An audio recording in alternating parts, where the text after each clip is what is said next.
right, the psych is high because I finally had a climbing day in. It was probably about a month ago. So it's near the end of the year, November right now when I'm recording this. In October, I was sick for a week.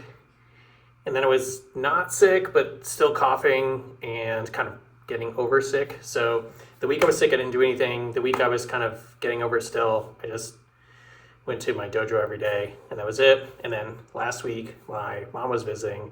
So yeah, it's been like 3 weeks since I got out. But a friend of mine is moving out of state, and we got a chance to get out today. So I came home, and I was like, I'm psyched. I just went climbing with my buddy. Oh, let's do the next season of Fresh Crow. So this is season 5, and it is the second international season. Season 4 was in Puerto Chico, which is outside of Hidalgo, Mexico, and this is in Sydney, Australia, where I lived for a few years back in the day. And one of my good buddies, DLR, was not only helping me do this whole series, because it ended up being, I wanted to do the Sydney Garden Wall Traverse, which is in the Sydney Bouldering Guidebook. But he also shot, he was like the guest filmmaker of this episode. So he directed it, shot it, and he did original music. So check out what became a lengthy process. You'll see later on, I almost said project, which is project and problem combined. Enjoy.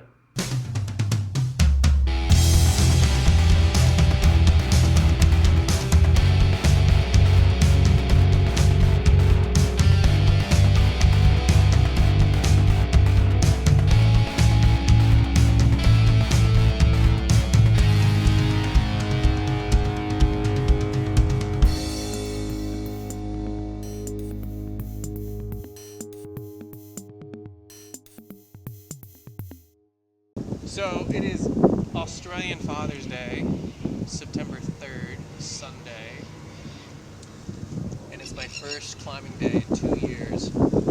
So welcome to the Thunder Down Under episode of the Fresh Crow MAGNON Men.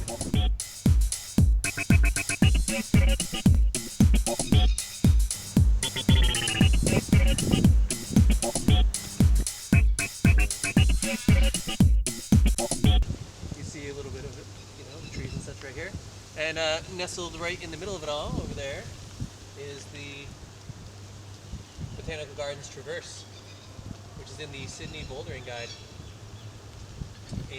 here in downtown Woolloomooloo. These hands show the testament of the beginning of getting back into it. I'm sure they'll get more ripped up as time goes by, but that's what they're there for. That's what hands are for. And the feet, of course, will be the same.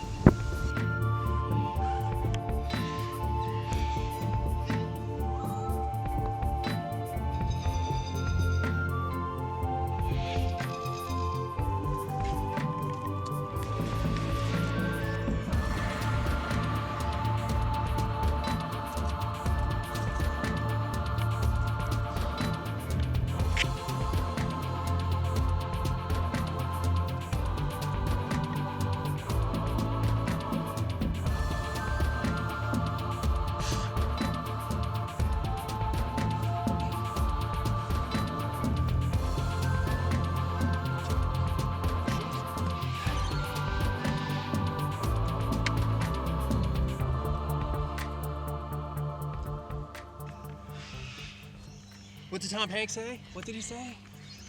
It's supposed to be hard. The hard is what makes it great.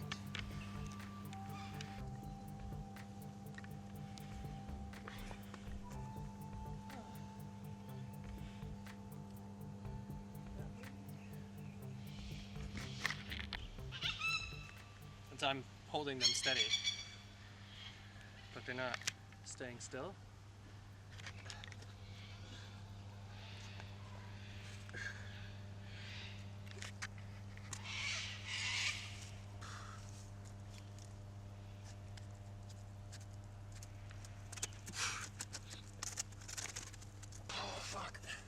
I'm not strong enough because I haven't climbed in 2 years.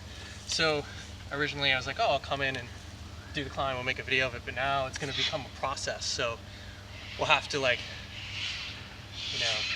just, as I get back in shape, here's the progression of doing the problem. So hopefully over the next couple days or weeks, I'll get strong again, figure out what to do on that cliff over there, and you'll be able to see the progression of me getting back in shape, but also getting used to kind of doing the moves and everything again.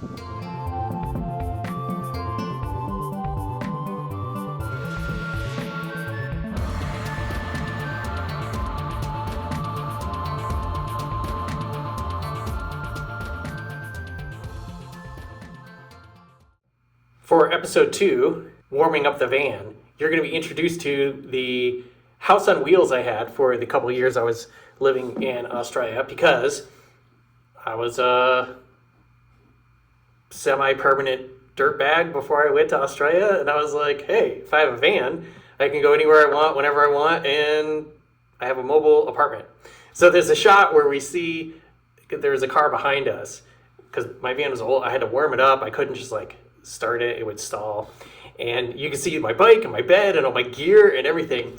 But this is also 3 weeks later than the first episode. And I talk a little bit about, I realized I wasn't strong enough. I hadn't climbed in a while, so I went to a gym. And of course I overdid it, and then I had to recover. But anyway, DLR is back, and you get to see him briefly. So make sure you pay attention, because it's there.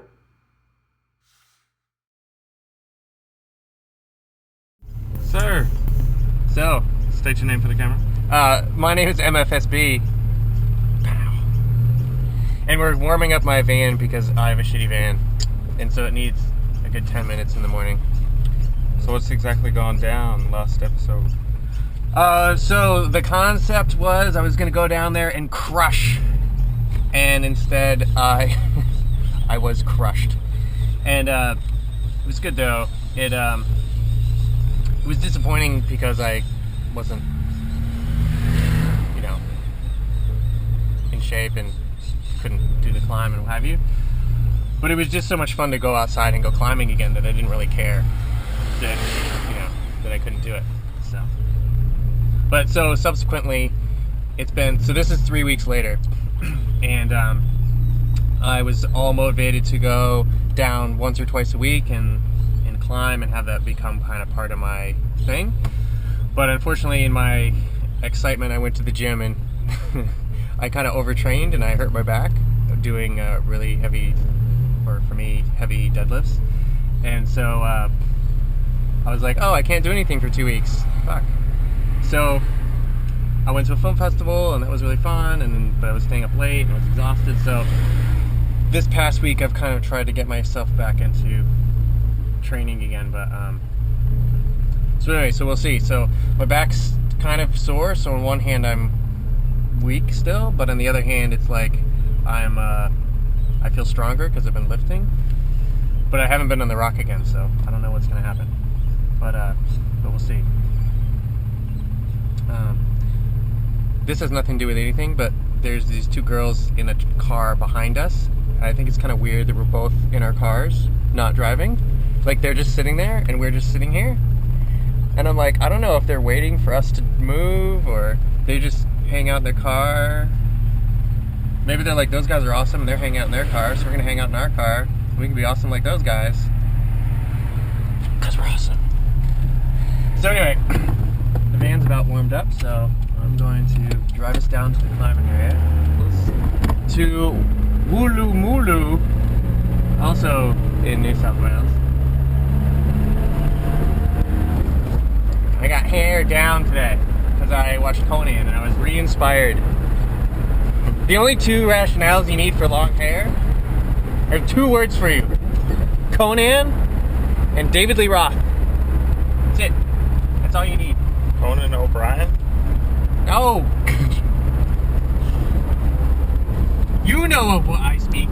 I know of what you speak. Who are you? Who is the voice behind the camera? Introduce yourself, filmmaker. Introduce myself? Yes. I didn't know how to introduce myself. State your name for the camera. My name's Daniel Luke Rogers. Yeah, DLR. DLR. Check out my new website, Rogers Productions. Pal, motherfucker. pal, bitch. I am DOPing this shit. Yeah. Yeah. Word.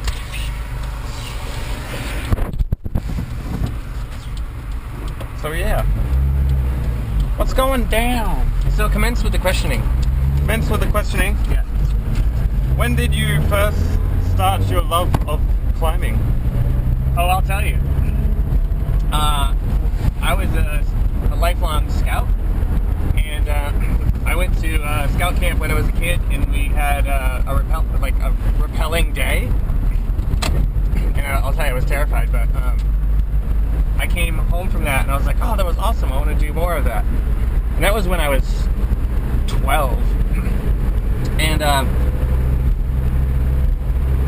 then when I got a little older, I went to a different scout camp, and then I, like, for a summer, and I did the ropes course. And that was like when I was 15. And every summer thereafter, I worked at the course. So I learned how to climb by, like, working at the ropes course.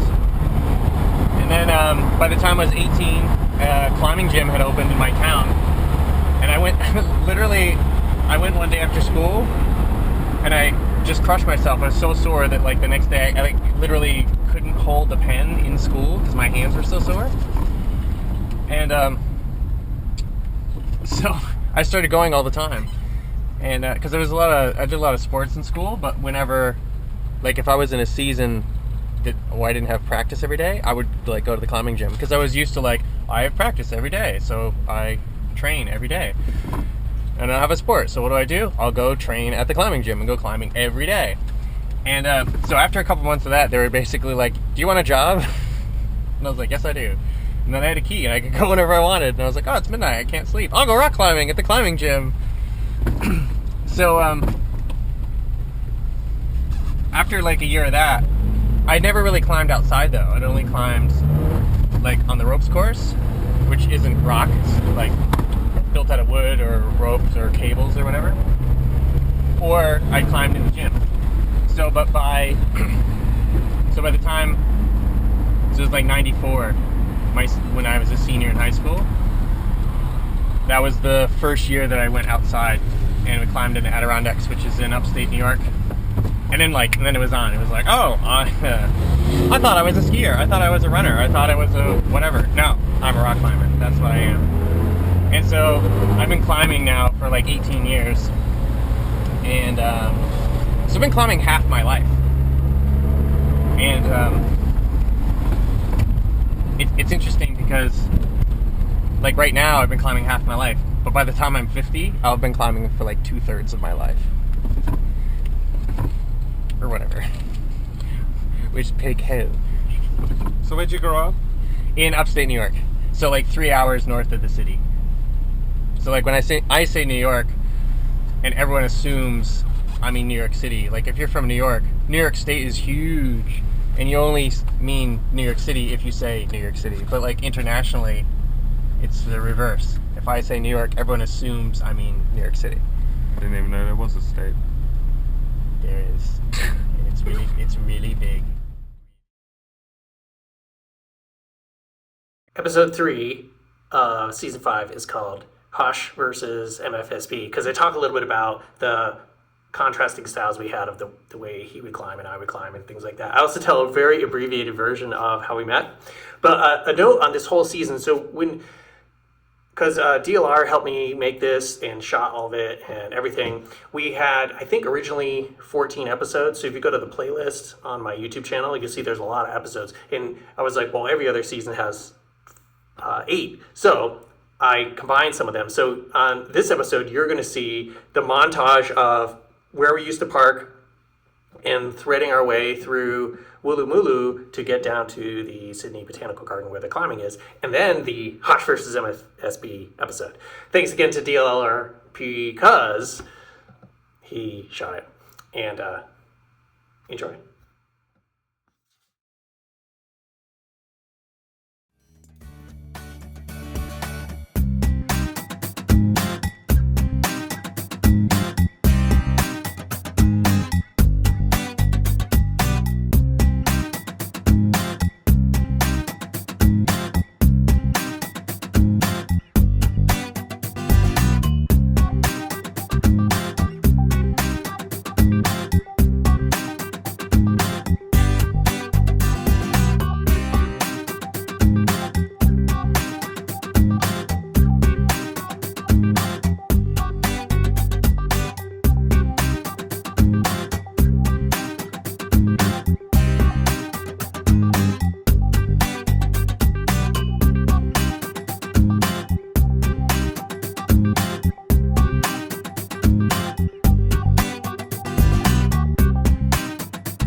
Tell us about Hosh. Hosh? Hosh should probably send this because he's really strong. We climb completely differently. I'm a real static climber, meaning I climb really slow and deliberately. And Hosh is very dynamic, so like he loves doing huge throws and big giant jumps and stuff. And so we're both really, really strong because it takes a lot of strength to hold yourself. But it takes, so like I have more strength, but he has more power because power is dynamic. So like going from here and throwing to grab that next crack is power. So Hosh has a lot of that. So like I can't climb that way, but I can do lots of like really delicate, fingery, you know, weird body moves. Just because those are our strengths. How'd you meet Hosh? Hosh and I met one day climbing. We didn't know each other. We both went to the same place. And we're both kind of pissed off, actually. We're like, I came here to go climbing all by myself. Who the fuck are you? Why are you here? Fuck off. And then, oh man, I just don't have that at all. And then I was climbing on the rock that he was actually coming up to do. Maybe that's the rose move.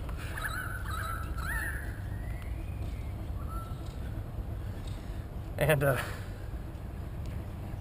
I talk about this in my documentary, actually. And so we were both like, fuck you, go away. But there's that kind of like unwritten, I'm sure surfers and everybody else has it too, where you're like, oh, I'm a climber.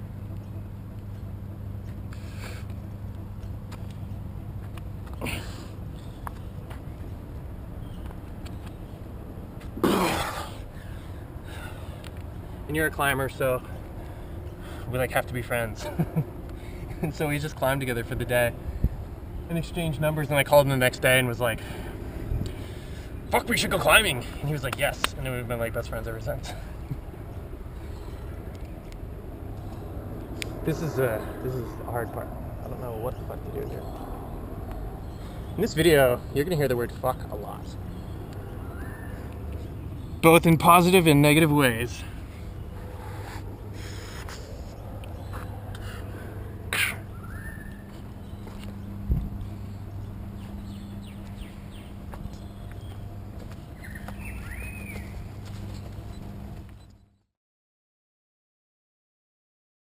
Welcome to episode 4, The Process. And again, 2 separate episodes in one. And this is also a re-edit using different footage and everything of that first day, which DLR shot and edited and kind of made his own version of, which was really cool. But I was going through it again and I was like, well, there's more story here about the process. Because again, I'm like, well, if I can do it, it's an on-site. Awesome. And then I very quickly was like, I am not going to be able to do this. This is going to be a project because it's a really long traverse. And there's small feet, which are fine. I had really good shoes, but I did not have the hand strength and the forearm strength to just hold on to all those 2 and 3 finger pockets. So you have a little bit more of that initial day-long exploration to see what was. And as always, thank you, DLR.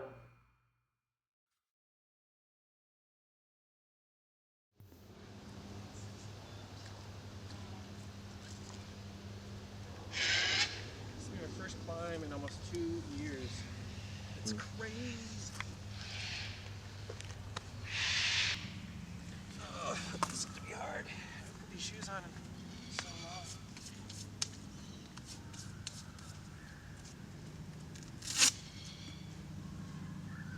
Oh, I know those are.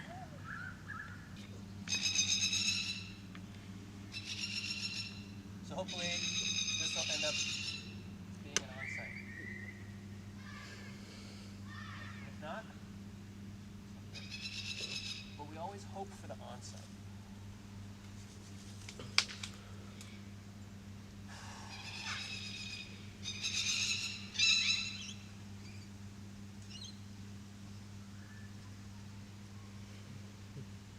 Okay, now officially on.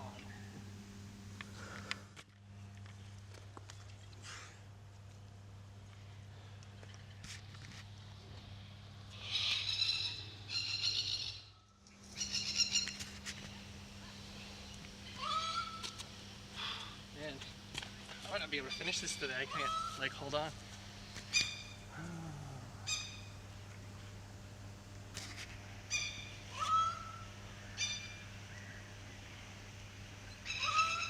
We'll probably have to do this in pieces just because my hands aren't strong enough. Say that again. I said, oh, how the mighty have fallen, and then, oh, falling. Thank goodness shit. These moves that before I would have been like, oh, I'll just reach up and grab that, and I just can't do it. To do the final! That was like a jumping move, so I'm trying to get up to there. I just don't. By giving her all she can have, she can take Captain, but I don't think she can do it. You move back. It's better when you can't just do it, because you get so much more satisfaction out of going, it took me 2 months to do that problem. There's a boulder problem in Oregon it took me 3 years to do. I called it Nemesis. I finally did it, and I was like, fucking lady. It's so hard. That's what these are, tick marks. So the arrow points to where the hold is. So that's why there's, you know, tick to here, tick to there, tick to that, tick to that. Climber marking. Climbers have been here. Because you might not see the hold, but when you lean out, you can look and you can see the tick, and then you know, well, the hold's either over here or it's over here because the tick mark goes this way. So, it's obviously right there.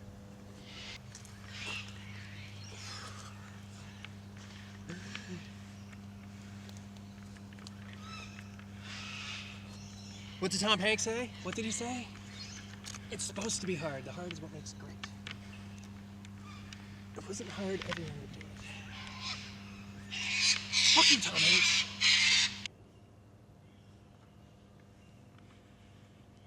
Don't ever put your fingers in that, because if you fall, you'll break your fingers.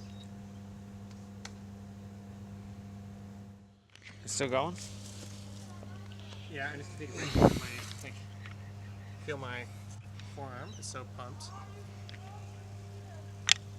It feels solid, you know? Yeah. So I need to, like, let some of the, because I can't, there's nothing.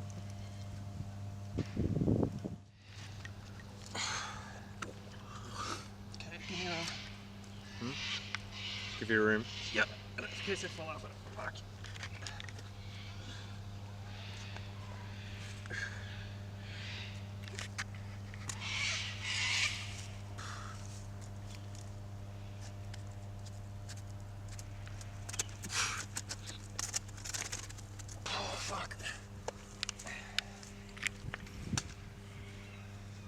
Hosh! It's kind of like Wonder Twin powers activate, you know? Like when you've got this, it's like I can only do this much by myself. You have this, I can only do this much by myself. It's like Wonder Twin powers activate! And then you can do all this amazing shit when you're together. It's like MFSB and Hosh Miagi. Fresh coat ragged in man. If the rock is really strong, it doesn't, like, all this dust. That's me trying to hold on to the rock and not being able to because it falls apart. And I'm not strong enough to hold on to these right now. These are really good. But a 3-finger pocket isn't as good as the shelf. So the sandy shelf I can't hold on to because it's sandy, and this I can't hold on to because I'm not strong enough. Betcha I could do it. So I end up like a drunk girl at the prom. We know what happens to drunk girls at proms. They get fucked.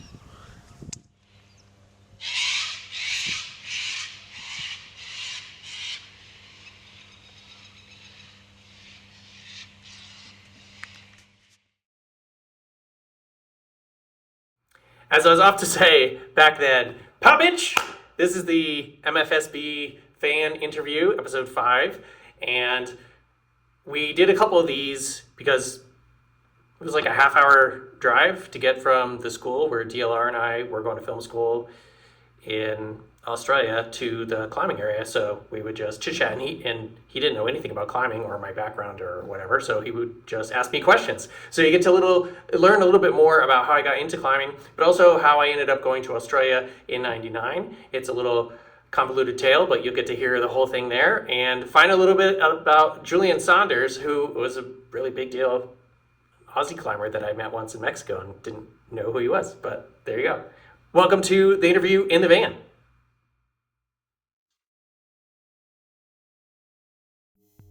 So why such a long gap since your last rock climbing venture?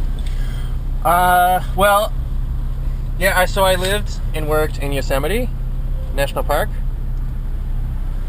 for almost a year, and like literally I climbed full time for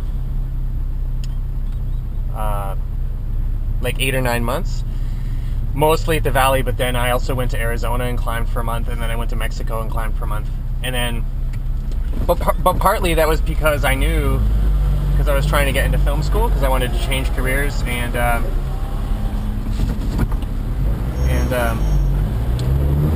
get into the film industry. So I was kind of like, oh, I'm going to go to school, and I love being in school, but one of the things that I do when I'm in school is like I'm in school and that's what I'm doing. So I knew I probably wasn't going to be able to climb and adventure and stuff very much, so I was like, I'll do it as much as I can now. And sure enough, I came here. Well, and the other thing is I didn't have any climbing partners. I didn't, like when you're living in Yosemite and everyone's a rock climber and there's rock climbing everywhere, it's like you can go climbing before work, after work, during your lunch break, like, because you basically be like, I'm sitting next to you and you're a rock climber and I'm a rock climber, so we can go whenever we want. And then, coming to film school, you're like, nobody climbs and nobody knows how and nobody has the gear, and I'm not a local, so I don't know where there is any place to go, and I'm poor, so I don't have the money, So fast forward like 2 years and I haven't climbed at all. Australian rock climbing back in the States. Well, it's funny because when I went to my first major expedition was in '99, and I went to Mexico for like 6 weeks. And while I was there, I met a guy who was actually a famous rock climber, but I didn't know him at the time. I found out afterwards. Julian Saunders, who is Australian, and he's actually a I forget what the name is that he is, but he's like a sports medicine doctor, and like he's such a good climber that he's been featured on like the covers of climbing magazines and stuff, but he also has a monthly like column in several both Australian and American climbing magazines. And anyway, so I met him and his wife, who's Brazilian, I think, who's so hot. And it was amazing because they're both really fit, they're both really good climbers, they were both really good looking. It was just kind of like they were like a power couple, And they just like traveled the world and had adventures and did awesome shit. And I was like, I want to be like that, But anyway, so he was like, oh, you think the climbing is good here? It's like, you need to come to Australia. So I was like, okay. So I was in Mexico for like 6 weeks. And I went home and I was like, well, I'll just go to Australia because I met a cool guy in Mexico who was like, come to Australia, so I will. So I came here and climbed for like 6 weeks. Which, ironically, he was gone on expedition, so I came here, and the only person I knew in the country, who I didn't really even know very well, was gone. So I ended up going to Arapiles and climbing all by myself, which Arapiles is outside of Melbourne. So I knew that there was really good climbing here, and there's certain places in the world, like the circuit, so to speak, that everybody knows about. So, like, if you're going to go to France, you go to either Verdun Gorge or Verdun Gorge, or you go to like Fontainebleau. Those are like the places in France. Like if you're climbing in the UK, like you go to the Peak District, like that's where you go. If you're climbing in Spain, you go to I can't think of the name, but it's on the coast. Starts with the M. Anyway. And like if you go to Australia, you either go to the Blue Mountains or you go to Arapiles or I can't think of the other place. But anyway, so there's a couple places that are really big that are known in Australia and that are famous. What have you climbed in Australia?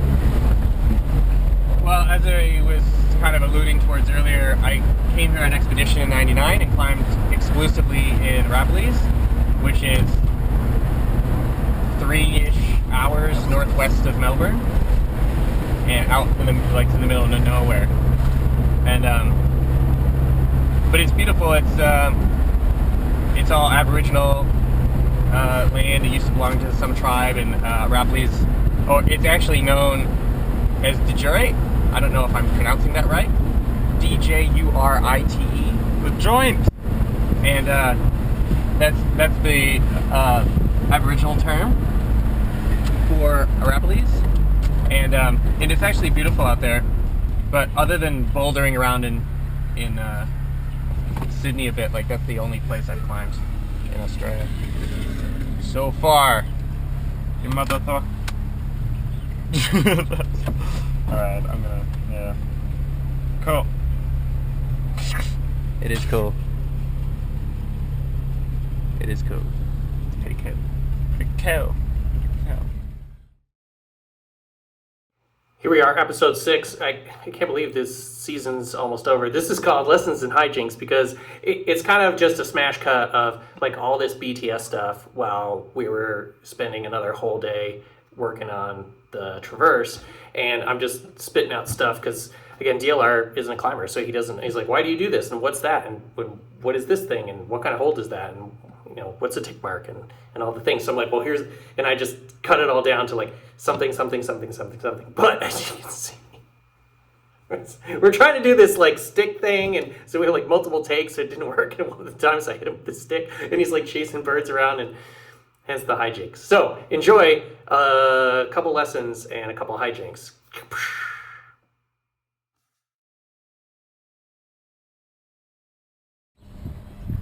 He was like an animal. Every year on his birthday, he would, however many years old he was, he would take rowboats full of people, and he would swim across the San Francisco harbor, or the bay, out to Alcatraz Island, which is like 2 miles in the ocean, and he would tow rowboats full of people. So if he was 50, he'd have 50 people in rowboats. If he was 51, he'd have 51 people in rowboats. And he did that every single year, and he was a fucking maniac. But anyway, one of his tenets was, you just need to act like nature. And he goes, what do the animals do?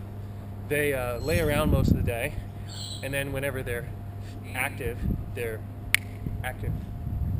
And so he's like, his famous line is, when a lion is gonna go chase after a zebra, does he warm up first? No, he just goes and does it. And so, I was just gonna say, I never used to warm up. I always used to do the Jack LaLanne thing and just do it. And I was like, you probably don't know what the Jack LaLanne thing is. So that's the Jack LaLanne thing. So I used to just be like, I'm going climbing, I'll just go climbing. And I would just like literally put my shoes on and start climbing. But now I'm old, so I stretch, I warm up. And also my back is still sore, so. The funny thing is, I'm actually the strongest I've ever been in my life, like strength-wise. And I'm also close to the most flexible I've ever been. Like in high school, I could never do that. Nope. I used to hate Velcro shoes. I only climbed in lace-ups. And then I got some. And I realized that they're actually really nice because you can just throw them on and off. So now what I gotta do is find my feet, because you gotta stay on your feet. Climbing is like running in the fact that you can get, like if you used to run and you haven't in a while, if you run for 2 weeks, like you'll be back in running shape pretty quick. People think climbing is all about your upper body. It's all about, think about it. I don't need to use my arms right now because I'm standing on my feet. But if I wasn't standing on my feet, I'd have to be hanging onto something, otherwise I'd be falling. So when you're in the wall, you want all your weight to be on your feet all the time. And then you just use your hands for balance so you don't fall over. When you don't have good feet, you need all your strength to keep you there. I always walk on my heels because that way, if your toes get dirt on them, then you'll slip off. That's why I'm always trying to walk around like this, because my heels are never on the wall. So it doesn't matter if my heels get dirty, but if my toes get dirty, then my feet get slippery, and then I fall off. The hard thing is, so I have that move, and I have this move, but the hard thing will be to transition from, so it's like I have A and I have C. The trick has been putting B in, so you can transition from A to C. This is what they call a barn door, because my hands are too close together, and then you just swing off. Which is the crux is the most difficult part. So this is the crux section. B.O.B. sandwich. Pow, pow, pow, pow. So as a public service announcement, do not throw bottles, do not throw anything at rocks. Your hair's crazy. Do you say my hair is crazy? Yeah. That's fine. That's low.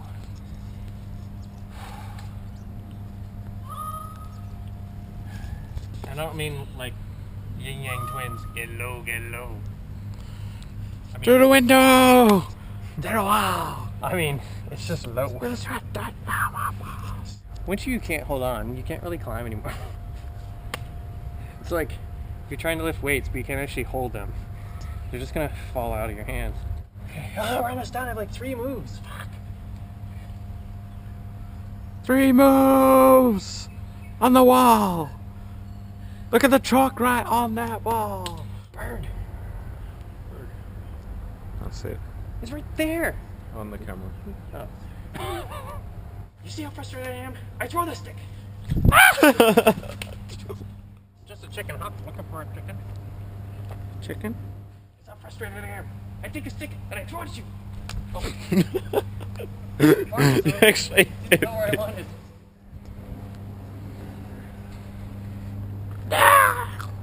Stand here and hold it out like that. No, you have to be on the side. Because that way when I throw it, it won't get you. Well, you already hit me once. Well, this is a good work. This is how bad I am. I take a stick, I throw it at you. You're like that far away.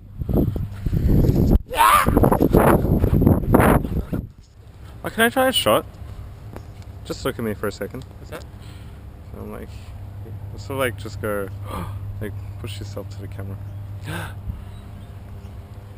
Imagine if you like pull your band or something. Awesome, do it. Just like destroy your hand. In No, this. I'm not gonna do 6 to 8 months of rehab.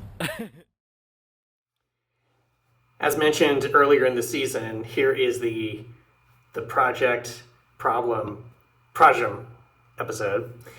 I was taking a break down next to the water, so there's a lot of background noise and wind and everything. So I apologize for the blustery stuff, but this is old footage and I can't really do much with it. But you get to hear me talk a little bit about the process of this, and then we go through the entire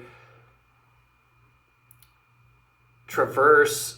What am I trying to say? The beta, I guess. You know, this move to this move to this move to this move. So you kind of get, so at least at that point, I had it all down. I just wasn't able to quite put the whole thing together yet, but you'll see it soon.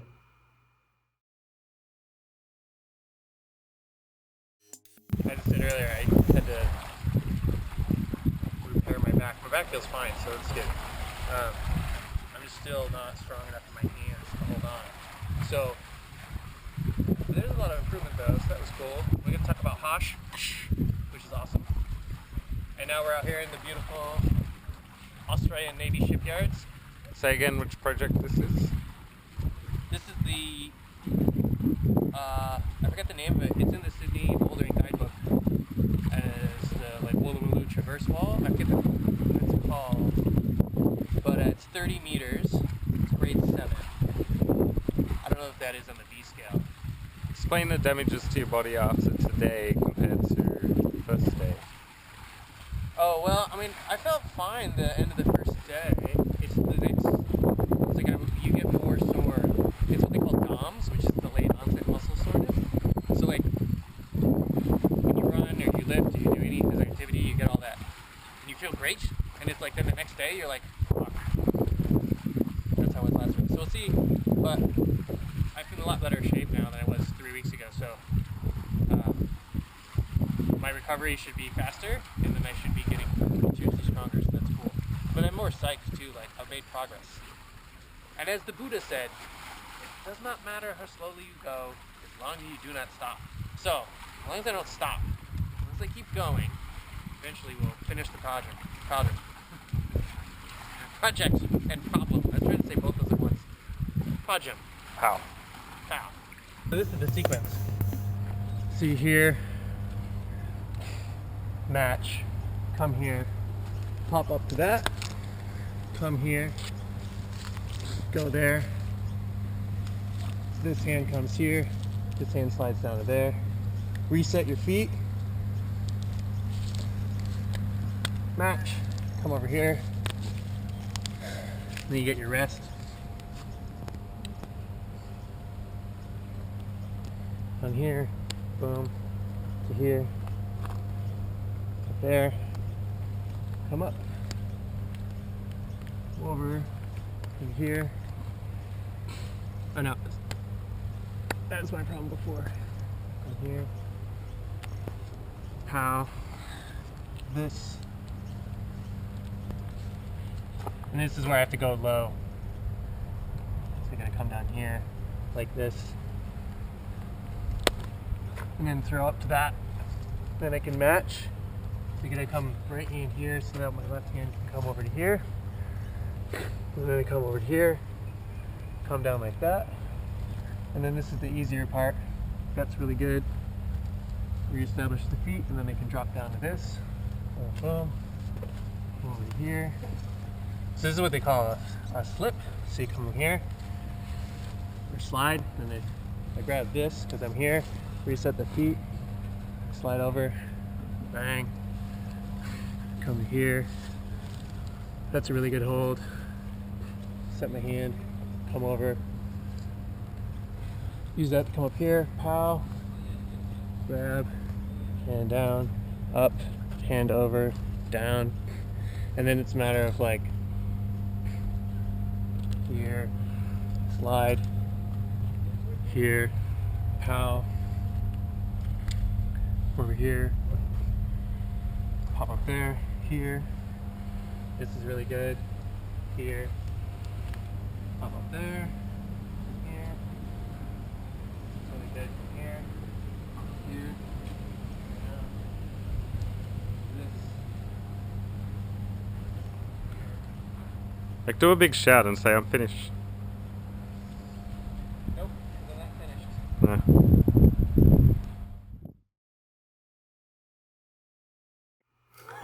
Here we are at the end of the season and the project and the problem and the project. This is, again, 2 separate episodes. So we had Flashed It, where you get to see me put the whole thing together. And of note, you'll see a couple times, there's a camera in the camera. So we had 2 GoPros, like the 2008 or 10 version. So DLR was shooting, this is amazing, he was shooting with 2 cameras simultaneously. And so he would have like, you know, he's holding one like this behind him, and he's have the other one like inside my arm. So you could see a shot behind me and in front of me at the same time. It was incredible. And then we just have outtakes and all the funny behind the scene things to kind of wrap it up. But thank you for joining me on not only this episode, but this journey through getting this project completed. And I'll see you on the next episode of this Legacy season, which is the next season of the show.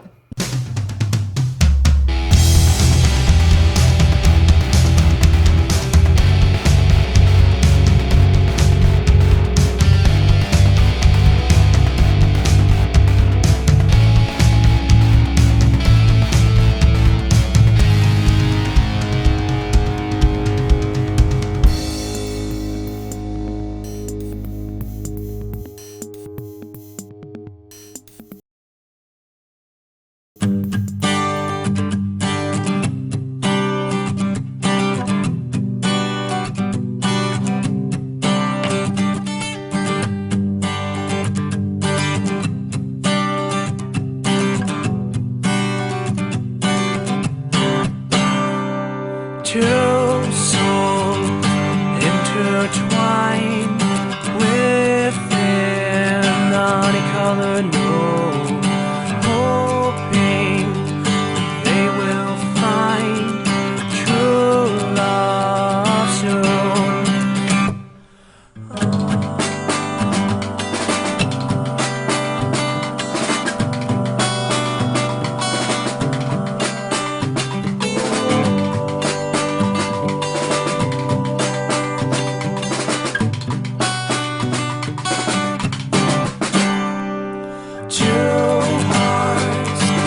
sense of time, gazing into the unknown skies.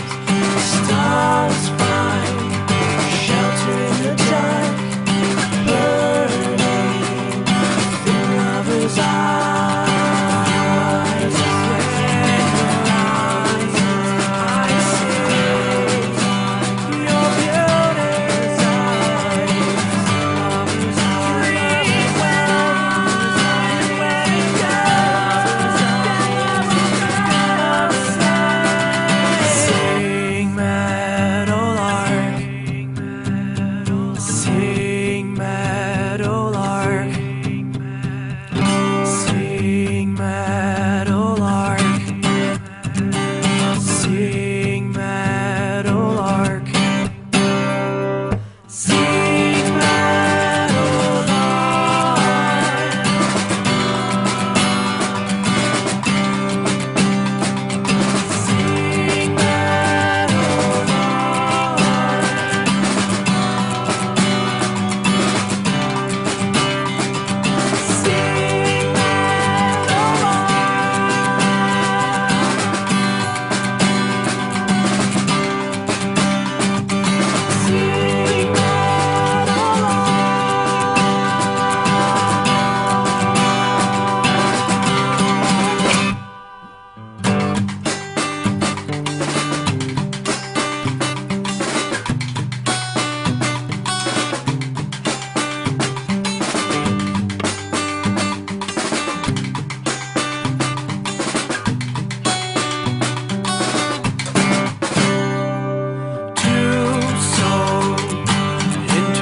but yet without the unification, because Hosh Miagi's in some studio in LA producing albums instead of rock climbing in Australia. Well, that's fine. I'm actually rock climbing in Australia myself. I'm falling off the wall. So this will become the process of getting back into rock climbing in Australia. Which you can always remember how to say, because it's wool, loo, moo, loo. So sheep, toilet, cow, toilet. Wooloo, wooloo. Ah, those Australians. Start to. This is good, I can get my skin back. It's ironic because like you lose your skin first and then it all comes back really tough and then you don't lose skin anymore. You just have to develop the calluses again. And all my calluses are gone. It's like guitar players. Thank you to my handy dandy diabolical DP Daniel. That's me. That was a lot of D's. That was damn D-rific. And he'll be bringing amazing coverage as the story unfolds and progresses.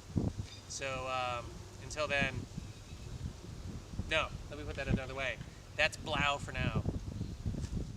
That's what climbing does to your feet.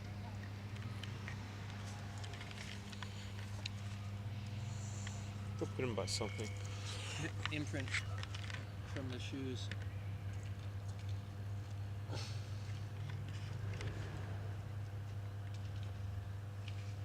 Denny's, what's that? I don't know where Hosh is. If it was here, it would be better. Hosh! Hosh! Where are you? Hosh! Hosh! Oh well. I'd like to thank my sponsors. Grendel, Mr. Mountain, 510, and of course, Metolius. Ready? Yeah. Okay, this is the Nicolas Cage. Ready? Here we go.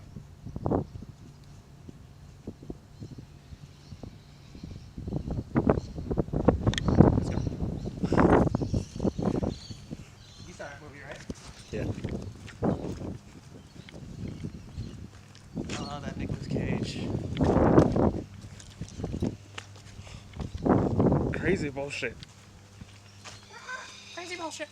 Crazy bullshit. That's nice. There's a man in my shoot. Shucks.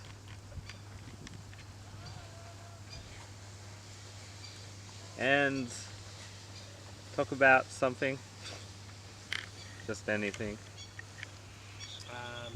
That girl was watching me watch her. So then I watched the boat.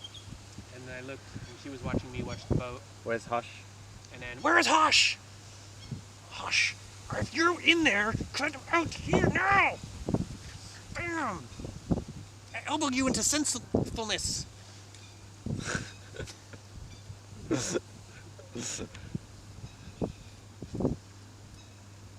Yeah. Brownies there. Brownie cookies!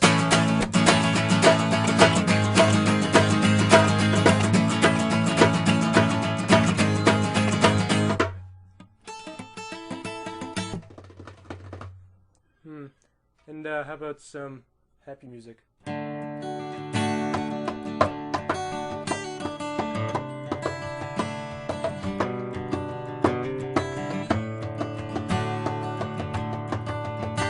would be a sweet secret track song or something. You would be listening to my CD and just be like, what is it doing?